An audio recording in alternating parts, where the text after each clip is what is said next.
Yeah, hi, hope you're doing good. So today I'm making this video to share one experience about the recent example which I had with couple of the interviews. तो उसमें क्या है कि bit of average knowledge और experience था उनको 3 years का। थोड़ा सा स्टेबिलिटी का भी इशू था। काफ़ी सारे करियर चेंजेस किए थे उन्होंने 6 महीने में, 8 महीने में। और वो स्टक थे फिर एक कंपनीज के साथ में, लाइक उस कंपनी में उनका पैकेज जो है 4 लाख था, 4 लाख। और 3 साल से एक पैकेज था, उसमें कोई ग्रोथ नहीं थी। तो या तो उन्होंने लर्निंग के लिए उसमें काम किया जाता, या फिर एक बड़ा जंप मारने के लिए एक बाद में उन्होंने क्या है कि करियर चेंज किया 3 साल के बाद में। अच्छे खासे 4 लाख से सीधे उनको ऑफ़र मिल गया 10 का। 10 के बाद में उन्होंने फिर वापस ट्राई किया, तो वहाँ पे ही वॉज ट्राइंग फॉर 13।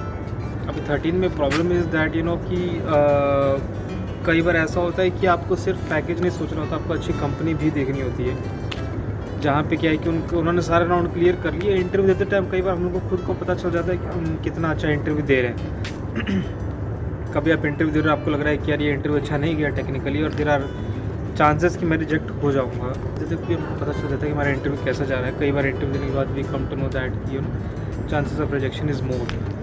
तो I am not sure, but technically I think अगर आप इंटरव्यू दे रहे हो तो आपको पता पड़ जाता होगा मेरे हिसाब से। तो उनका एवरेज इंटरव्यू जा रहा था and he was on the final stage. Final stage में HR राउंड से पहले I told him that that chances of getting rejected is more. आपको जो पैकेज ऑलरेडी मिला हुआ है that you are getting 130% hike. तो ट्राई, आपका फोकस अगर आपका सैलरी है तब तो आप यहीं पर ड्रॉप कर दीजिए। If you are only stuck for the package, अगर आपको लगता है कि हाँ आपको ग्रोथ भी चाहिए और आपको 130% 140% हाइक आपके लिए मोर देन एनफ है अभी वापस स्विच कर रहे हैं आप। और I am pretty much sure कि इस कंपनी में ये एक्सपीरियंस लेने के बाद में आपका पैकेज जो है ना that is going to touch 16-17 से ऊपर ही जाने वाला है कमिंग टाइम में। बट वही है कि sometimes we are not able to जज, और कई बार हम नहीं जज कर पाते कुछ सिचुएशन में। और वही हुआ, उन्होंने इंटरव्यू दिया एंड इंटरव्यू टाइम पे एक मैंने कॉमन चीज़ नोटिस की कि सब सामने वाला आपसे पूछता है HR की what is your expected salary. तो they tell that not based upon my knowledge और स्किल पे नहीं वो बोला। वो बोलते हैं कि एज़ पर मार्केट रेट 3 साल की एक्सपीरियंस कैंडिडेट का इतना सैलरी होना चाहिए, मेरे फ्रेंड का इतना था तो मेरा भी इतना होना चाहिए। That logic doesn't work. आपके फ्रेंड का कितना एक्सपर्टीज़ है, उसकी नॉलेज कैसी है, उसने इंटरव्यू परफॉर्म कैसा किया है, आपने कैसा परफॉर्म किया है, उसकी जॉब स्टेबिलिटी कैसी है, आपकी स्टेबिलिटी कैसी है, आपके टेक कोर स्किल्स क्या है, जो प्रोजेक्ट की डिमांड है उसके हिसाब से फिट हो रहा है कि नहीं हो रहा है। बहुत सारी ऐसी डिमांड होती है। प्लस जो कंपनी में रिक्वायरमेंट है उससे आपकी स्किल कितनी मैच करे, कितना जल्दी कंपनी आपको एज ए रिसोर्स यूटिलाइज़ कर सकती है क्लाइंट के लिए। तो बहुत सारे फैक्टर्स होते हैं, उसके ऊपर सैलरी डिसाइड होती है। ये बोलना कि क्योंकि मार्केट रेट ऐसी है तो market rate, I am not sure ये गोल्ड या सिल्वर की क्या रेट्स रहती है। वैसे मार्केट रेट लोग बोलते हैं कि 3 साल का एक्सपीरियंस है इसमें तो डेवलपमेंट में, तो 3 साल मेरे फ्रेंड का ये था। मार्केट रेट अभी ये चल रही है। मार्केट रेट कुछ ऐसी होती नहीं, हर कंपनी का अलग अलग सैलरी स्ट्रक्चर होता है। बहुत सारी स्टार्टअप ऐसी कंपनीज़ हैं जो कि 1 साल 2 साल पे भी जो है ना they are offering 15 lakh 20 lakh का पैकेज है। यहाँ पे कुछ बड़ी जाइंट MNCs भी हैं जहाँ पे लोग 8-8 10-10 साल से काम कर रहे हैं, तब भी वो 10 लाख 12 लाख पे ही है। तो मार्केट रेट कुछ ऐसा होता नहीं है।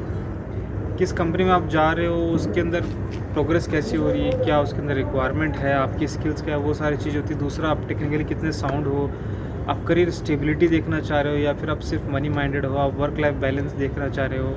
बहुत सारे अलग फैक्टर होते हैं। कई बार क्या होता है कि हम वर्क लाइफ बैलेंस नहीं मैनेज कर पाते हैं, जहाँ पे हम सिर्फ पैकेज को देखते हैं कि कंपनी अगर आपको अच्छा पैकेज ऑफर करे तो ऑब्वियसली आपसे डिमांड भी एक्सपेक्ट भी उतना ही करेगी, या तो आपकी नीश स्किल बहुत ही साउंड है, अदरवाइज़ नहीं है तो आपको बहुत हार्ड वर्क करना पड़ता है। तो तो उसके हिसाब से आपको देखना चाहिए। बट एनी विच वेज मैं वापस टॉपिक पे आता हूँ।